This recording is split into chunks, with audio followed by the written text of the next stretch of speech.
एक बार की बात है, एक बहुत बड़ी आर्ट गैलरी ने कॉन्टेस्ट डिक्लेयर किया। उसमें उन्होंने अनाउंस किया कि जो भी पेंटर पीस को डिपिक्ट करने वाली वर्ल्ड की सबसे अच्छी पेंटिंग बनाएगा, उसको $10 मिलियन का इनाम मिलेगा। यह बात पूरी दुनिया में फैल गई और पूरी दुनिया से हजारों पेंटर्स ने अपनी अपनी पेंटिंग भेजी उस कॉन्टेस्ट में पार्टिसिपेट करने के लिए। उन हजारों पेंटिंग्स में से जो इस कॉन्टेस्ट के जजेस थे, उन्होंने फाइनली 100 पेंटिंग्स को शॉर्टलिस्ट किया और उन 100 पेंटिंग्स की एक एग्जीबिशन लगाई। उस एग्जीबिशन में इन सारे पेंटर्स को तो इनवाइट किया ही किया, साथ ही साथ मीडिया वाले भी बैठे हुए थे और मीडिया वालों के साथ हजारों लोगों की भीड़ भी जमा थी। क्योंकि प्राइज अमाउंट इतना बड़ा था तो सबका इंटरेस्ट था ये जानने में कि कौन जीतेगा, कि वो पेंटिंग कैसी होगी और कौन वो पेंटर होगा जिसको इतना बड़ा अमाउंट मिलेगा। फाइनली वो दिन आ ही गया। वहां पर सारी ही पेंटिंग्स देखने लायक थी और एक से बढ़कर एक थी। उसमें से कुछ पेंटिंग्स थी जहां पर सबसे ज्यादा भीड़ थी। जैसे एक पेंटिंग थी जहां पर एक बिल्कुल साफ पानी की नदी बह रही थी, जिसके पीछे कुछ पहाड़ थे, उसके ऊपर बर्फ जमी हुई थी और पीछे से सनराइज हो रहा था। एक और पेंटिंग थी जहां पर पेंटर ने पीस को डिपिक्ट किया था फुल मून नाइट के थ्रू, यानी कि एक बिल्कुल पीसफुल लेक थी जिसका पानी बिल्कुल स्टिल था, इतना स्टिल कि उसके अंदर आप रिफ्लेक्शन देख सकते थे आसपास में जो भी कुछ था उसका, बिल्कुल एक मिरर की तरह। और बिल्कुल डार्क आसमान में कुछ तारे चमक रहे थे और एक चांद चमक रहा था। उसके अलावा एक पेंटिंग थी जिसमें बिल्कुल सफेद बादल थे, नीला आसमान था और बिल्कुल हरी हरी घास थी। यानी कि सारी ही पेंटिंग्स ऐसी जिसको देख करके ही मन शांत हो जाए। तो कॉन्टेस्ट बहुत ही टफ था क्योंकि सारी पेंटिंग्स एक से बढ़कर एक थी। तो जजेस के लिए शॉर्टलिस्ट करना कि कौन सी पेंटिंग बेस्ट है, that was very very difficult.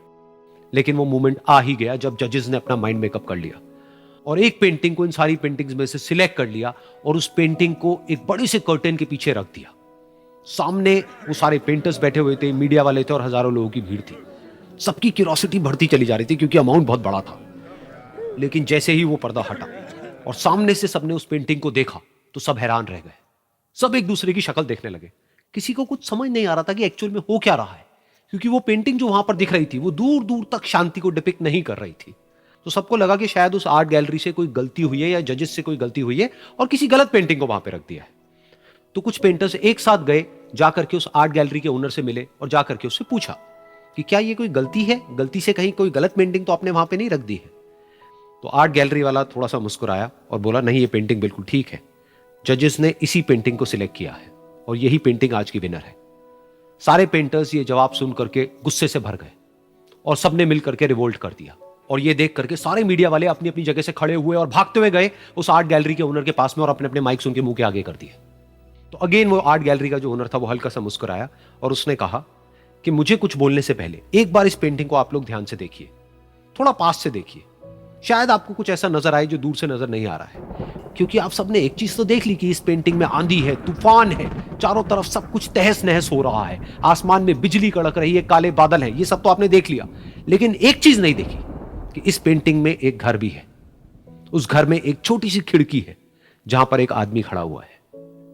ध्यान से जाकर के देखिए, वो जो आदमी खड़ा हुआ है और बाहर देख रहा है उस घर से, उसके चेहरे पर कोई डर नहीं है, बल्कि एक हल्की सी मुस्कान है, एक ठहराव है, एक सुकून है।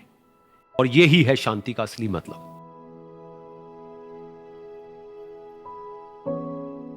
यानी कि शांति का मतलब यह नहीं है कि हमारे बाहर सब कुछ शांत है और फिर हम शांत हैं, क्योंकि वो टेम्पररी है। असली शांति का मतलब यह है कि हमारे बाहर चाहे जो कुछ भी हो रहा हो, हम अंदर से पूरी तरह से शांत हैं, हमारा मन शांत है। क्योंकि जिसका मन शांत नहीं है, उसको चाहे आप कितनी भी सुंदर से सुंदर जगह पर ले जाकर के बिठा दो, वो वहां पर भी जाकर के दुखी ही रहेगा। लेकिन दूसरी तरफ से जिसका मन शांत है, उसके बाहर चाहे कुछ भी हो रहा हो, चाहे मौसम कैसा भी हो, चाहे उसके आसपास में सब कुछ तहस नहस हो रहा हो, तूफान हो, लेकिन वो अंदर से बिल्कुल शांत रहेगा। और यही है शांति का असली मतलब।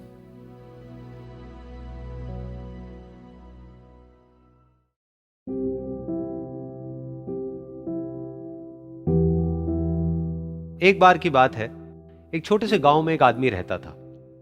उसके घर के पास में एक पहाड़ था जहां पर वो रोज सुबह जाता, उस पहाड़ पर थोड़ी देर के लिए वो बैठता, फिर वापस आ जाता। तो रोज की तरह वो सुबह सुबह जा रहा था। पीछे से उसका छोटा सा बेटा आया, उसने आकर के उसका हाथ पकड़ लिया और कहा कि आज मैं भी आपके साथ चलूंगा। उसने पहले तो उसको थोड़ा सा समझाया और मना किया, कहा कि जो रास्ता है वो बहुत ही छोटा है, और चढ़ाई बहुत ज्यादा है, तो तुम मेरे साथ नहीं चल पाओगे। लेकिन फिर जब उस बेटे ने जिद करी तो पिता मान गया। तो दोनों पहाड़ पर चढ़ने लगे। पिता ने बेटे का हाथ कस के पकड़ा हुआ था।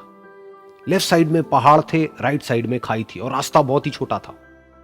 और वो पहाड़ की चोटी तक पहुंचने ही वाले थे, तभी रास्ते में एक बड़ा सा पत्थर आया।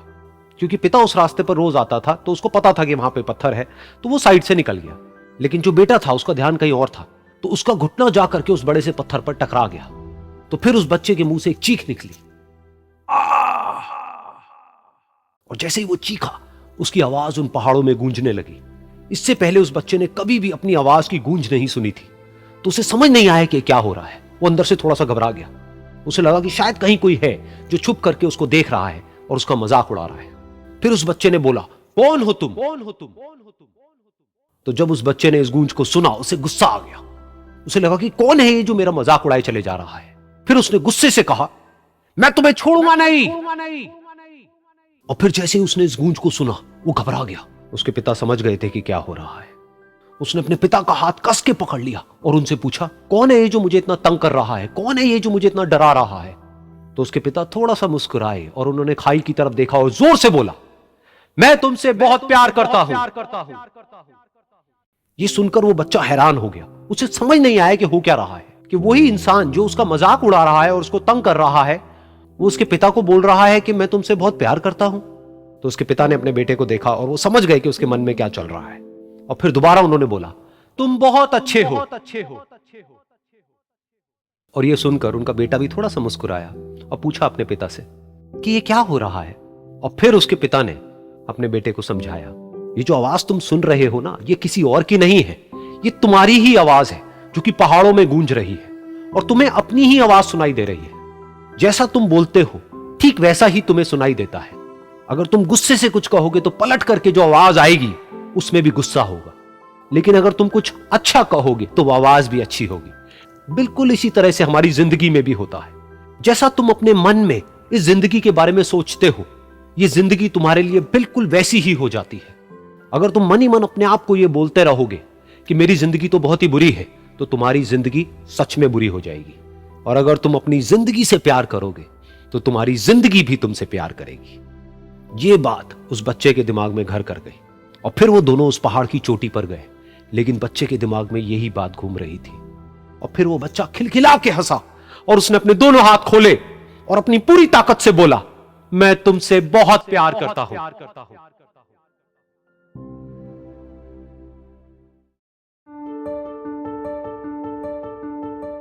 एक बार की बात है, एक बहुत बड़ा नेता एक साधु के छोटे से आश्रम में गया, क्योंकि उसने बहुत सुना था उस साधु के बारे में, और उसके मन में आया कि मैं एक बार जाकर के देखता हूं कि लोग इतनी तारीफ क्यों करते हैं उसकी। तो जब वो उस आश्रम में गया तो वहां पर एक छोटा सा कमरा था जहां पर एक कालीन बिछा हुआ था। वहां पर कुछ लोग बैठे हुए थे नीचे और साधु जी सामने बैठे हुए थे। कुछ सवाल जवाब चल रहा था। तो जैसे ही वो अंदर गया, वो अकेला नहीं था, उसके साथ में 4 बॉडीगार्ड्स भी थे। और उसको ये आदत थी कि जहां पर भी वो जाता था, लोग अपनी जगह से खड़े हो जाते थे, उसकी तरफ देखते थे, हाथ जोड़ते थे, अपना सर झुकाते थे। लेकिन यहां पर ऐसा कुछ भी नहीं हुआ। साधु ने उसकी तरफ देखा तक नहीं, क्योंकि वो साधु किसी के सवाल का जवाब दे रहे थे। लेकिन नेता को इस बात पे गुस्सा आ गया। नेता को लगा कि ये मेरी बेइज्जती है। तो उस नेता ने साधु की बात को बीच में ही काटते हुए थोड़ा गुस्से से कहा, मैं आपसे कुछ कहना चाहता हूं। साधु ने उसकी तरफ देखा और बोले, आप थोड़ी देर रुकिए, पहले मैं इनके सवाल का जवाब दे लूं, उसके बाद में मैं आपसे बात करूंगा। तब तक अगर आप चाहें तो आप बैठ सकते हैं। बस साधु का इतना कहने की देर थी। नेता का चेहरा गुस्से से लाल हो गया और फिर उसने अपना सारा गुस्सा उस साधु के ऊपर निकाल दिया। अभी तक वो नेता बहुत ही तमीज से बात कर रहा था, यानी कि आप कह करके बात कर रहा था। अब वो तू तड़ाक पे उतर आया। नेता ने उस साधु को कहा, तुझे पता भी है मैं कौन हूं और तू किससे बात कर रहा है? साधु ने उसकी तरफ देखा और कहा, मुझे इससे कोई फर्क नहीं पड़ता कि आप कौन हैं, लेकिन आप जो कोई भी हैं, अगर आप चाहते हैं कि मैं आपके सवाल का जवाब दूं या आपसे बात करूं तो आपको कुछ देर रुकना होगा। और साधु के ये कहते ही नेता गुस्से से पागल हो गया और वहीं सबके सामने चीखने चिल्लाने लग गया, अब मैं तुझे तेरी असली औकात दिखाऊंगा। तूने मुझसे पंगा लेकर के ठीक नहीं किया है। तुझे पता भी है मैं तेरे बारे में क्या सोचता हूं। साधु ने फिर से उसकी तरफ देखा और बड़े ही प्रेम से कहा कि मुझे इससे कोई फर्क नहीं पड़ता है कि आप मेरे बारे में क्या सोचते हैं। आप जो चाहे वो मेरे बारे में सोच सकते हैं। फिर उस नेता ने बोला कि तू चाहे सुनना चाहता है या नहीं, लेकिन मैं तुझे बताऊंगा यही सबके सामने कि मैं तेरे बारे में क्या सोचता हूं। तू एक बहुत ही घटिया इंसान है। तू कोई साधु नहीं है, तू एक ढोंगी है, पाखंडी है, और यहां पर जितने भी लोग बैठे हैं उन सबको बेवकूफ बना रहा है। तेरा बस एक ही मकसद है कि इन लोगों की जेब में जितना भी पैसा है वो सब तेरे पास में आ जाए। तू अपने फायदे के लिए इन लोगों का इस्तेमाल कर रहा है, और अब मैं तुझे नहीं छोड़ने वाला, तेरा पर्दाफाश करके रहूंगा पूरी दुनिया के सामने।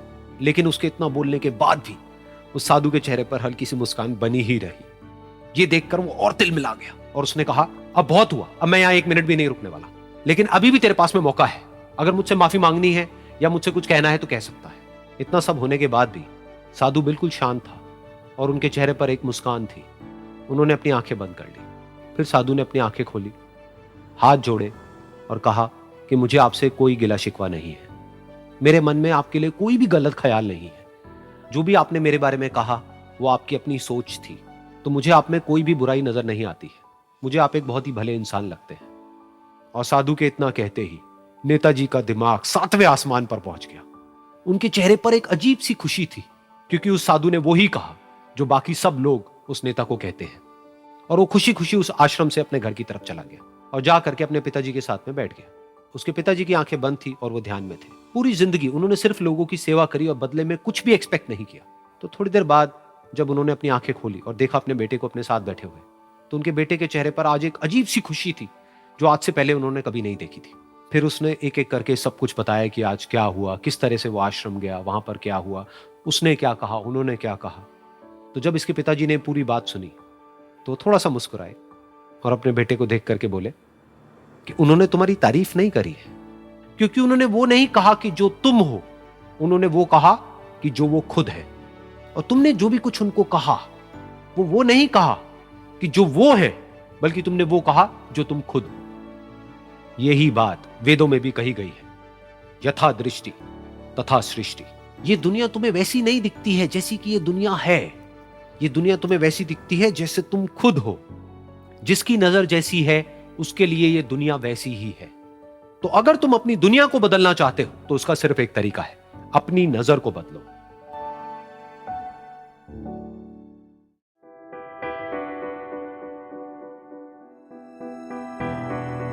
ये कहानी है एक छोटी सी बच्ची की जिसको बहुत गुस्सा आता था, बात बात पे गुस्सा आता था।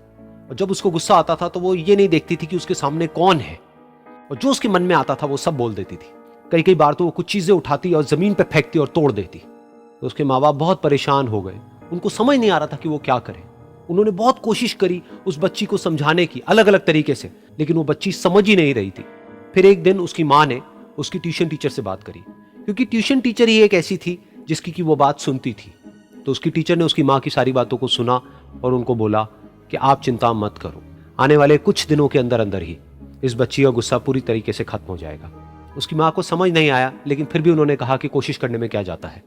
फिर उस दिन रोज की तरह जब वो टीचर आई और वो क्लास शुरू होने वाली थी, तो उसकी टीचर ने उस बच्ची से कहा कि आज हम पढ़ाई नहीं करेंगे, आज हम एक गेम खेलेंगे।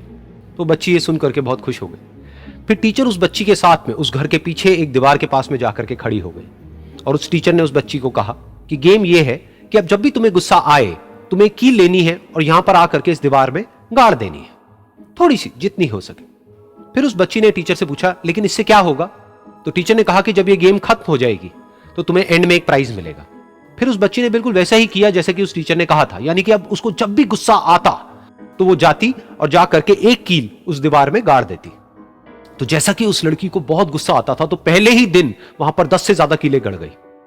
लेकिन उन कीलों को गाड़ने के लिए उसको बार बार पीछे जाना पड़ता और जा करके उस कील को गाड़ना पड़ता। तो उसके दिमाग में आया कि जितनी मेहनत मैं लगाती हूं उस कील को गाड़ने में, उससे कम मेहनत में मैं अपने गुस्से को कंट्रोल कर सकती हूं। अगले दिन 8 कीलें गड़ी, उसके अगले दिन 6, फिर 4, फिर 3, फिर 2, फिर 1। फिर एक ऐसा भी दिन आया जब एक भी बार उसको गुस्सा नहीं आया और एक भी कील उस दीवार में नहीं गड़ी। और वो बच्ची बहुत खुश हो गई। खुशी खुशी वो अपनी टीचर के पास में गई और जाकर के उनको बताया कि देखो मैम, आज मैंने एक भी कील उस दीवार में नहीं गाड़ी है, क्योंकि मेरे को एक बार भी गुस्सा नहीं आया है। तो मैम ने उसको थोड़ी सी शाबाशी दी और मैम उसके साथ में उस दीवार के सामने जाकर के खड़ी हो गई। अब मैम ने उस बच्ची को कहा कि गेम अभी खत्म नहीं हुई है, अब तुम्हें क्या करना है कि जिस भी दिन तुमको बिल्कुल भी गुस्सा नहीं आता है, उस दिन के एंड में तुम एक कील को इस दीवार से निकाल दोगी। तो बच्ची ने वैसा ही किया, लेकिन क्योंकि कीलें बहुत ज्यादा थी तो 1 महीने से भी ज्यादा टाइम लग गया उन सारी कीलों को बाहर निकलने में। लेकिन एक दिन ऐसा भी आया जब सारी कीलें उस दीवार से बाहर निकल गई। फिर वो बच्ची बहुत ही खुश होकर के अपनी टीचर के पास में गई और जाकर के बोला कि अब उस दीवार में एक भी कील नहीं है। तो उसकी टीचर उस बच्ची के साथ में उस दीवार के सामने जाकर के खड़ी हुई। उसने देखा कि एक भी कील नहीं है दीवार में। फिर उसको उसकी एक फेवरेट चॉकलेट गिफ्ट करी और बोला कि तुम इस प्राइज को जीत गई हो। बच्ची बहुत ही खुश हो गई। फिर टीचर ने उस बच्ची से पूछा कि क्या तुमको इस दीवार में कुछ नजर आ रहा है? तो बच्ची ने कहा, नहीं मैम, इसमें तो कुछ भी नहीं है, सारी कीलें निकल चुकी हैं। तो उस टीचर ने कहा, एक बार ध्यान से देखो, शायद कुछ नजर आए। तो उस बच्ची ने दोबारा देखा और कहा, वो जो कीलें मैंने गाड़ी थी उसके कुछ निशान मुझे नजर आ रहे हैं दीवार में। जब बच्ची ने ये देख लिया, फिर उसकी मैम ने उस बच्ची को कहा, जैसे तुमने इस दीवार में कील गाड़ी और अब तुम उस कील को तो निकाल सकती हो लेकिन उसके निशान को नहीं मिटा सकती, ठीक इसी तरह से होता है जब तुम गुस्सा करती हो।